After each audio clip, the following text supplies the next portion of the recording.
আসসালামু আলাইকুম, শুভেচ্ছা সবাইকে। আমন্ত্রণ জানাচ্ছি ওয়ার্ল্ড ব্যাংক এবং আইএমএফের স্প্রিং মিটিংয়ে।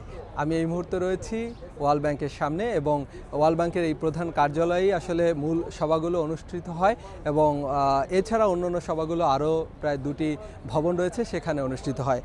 আমরা যদি বলি যে এই স্প্রিং মিটিংটি আসলে অত্যন্ত গুরুত্বপূর্ণ সারা বিশ্বের কাছে এবং কেন গুরুত্বপূর্ণ সেই প্রসঙ্গটি তুলে ধরার চেষ্টা করব।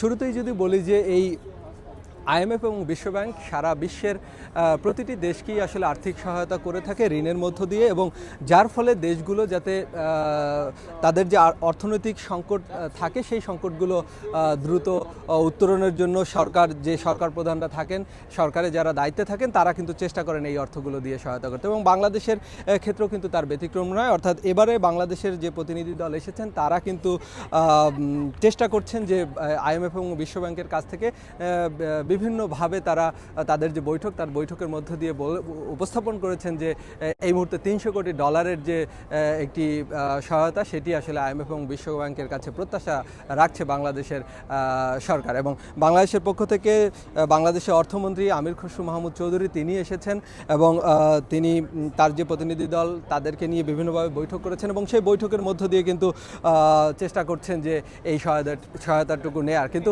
আইএমএফ এবং বিশ্বব্যাংকের পক্ষ থেকে যে কথাগুলো বলা হচ্ছে সেটি হলো যে বাংলাদেশে যে সংস্কারের প্রসঙ্গটি ছিল সেই সংস্কার আসলে জরুরি।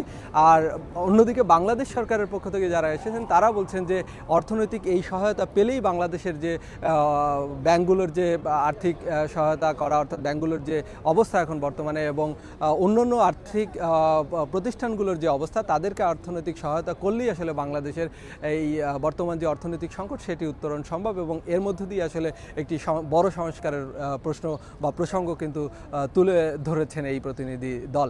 এবং এর মধ্য দিয়ে আশা করা যায় যে ঠিক এখনই প্রতিশ্রুতি আইএমএফ বা ওয়ার্ল্ড ব্যাংকের কাছ থেকে না আসলেও পরবর্তীতে হয়তো একটি আশাব্যঞ্জক একটি তথ্য বা আশাব্যঞ্জক একটি প্রতিশ্রুতি হয়তো এই দুই সংস্থার কাছ থেকে আসবে, এমনটা প্রত্যাশা বাংলাদেশ সরকার রাখতেই পারে।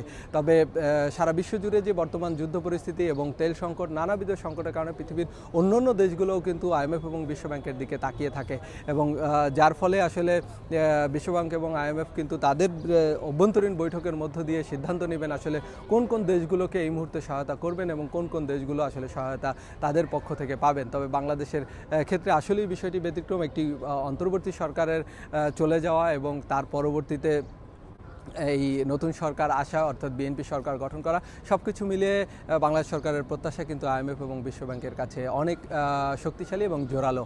এবং আমরাও প্রত্যাশা রাখি যে তাদের যে প্রত্যাশা সেই প্রত্যাশা পূরণে আইএমএফ এবং বিশ্বব্যাংক এগিয়ে আসবে।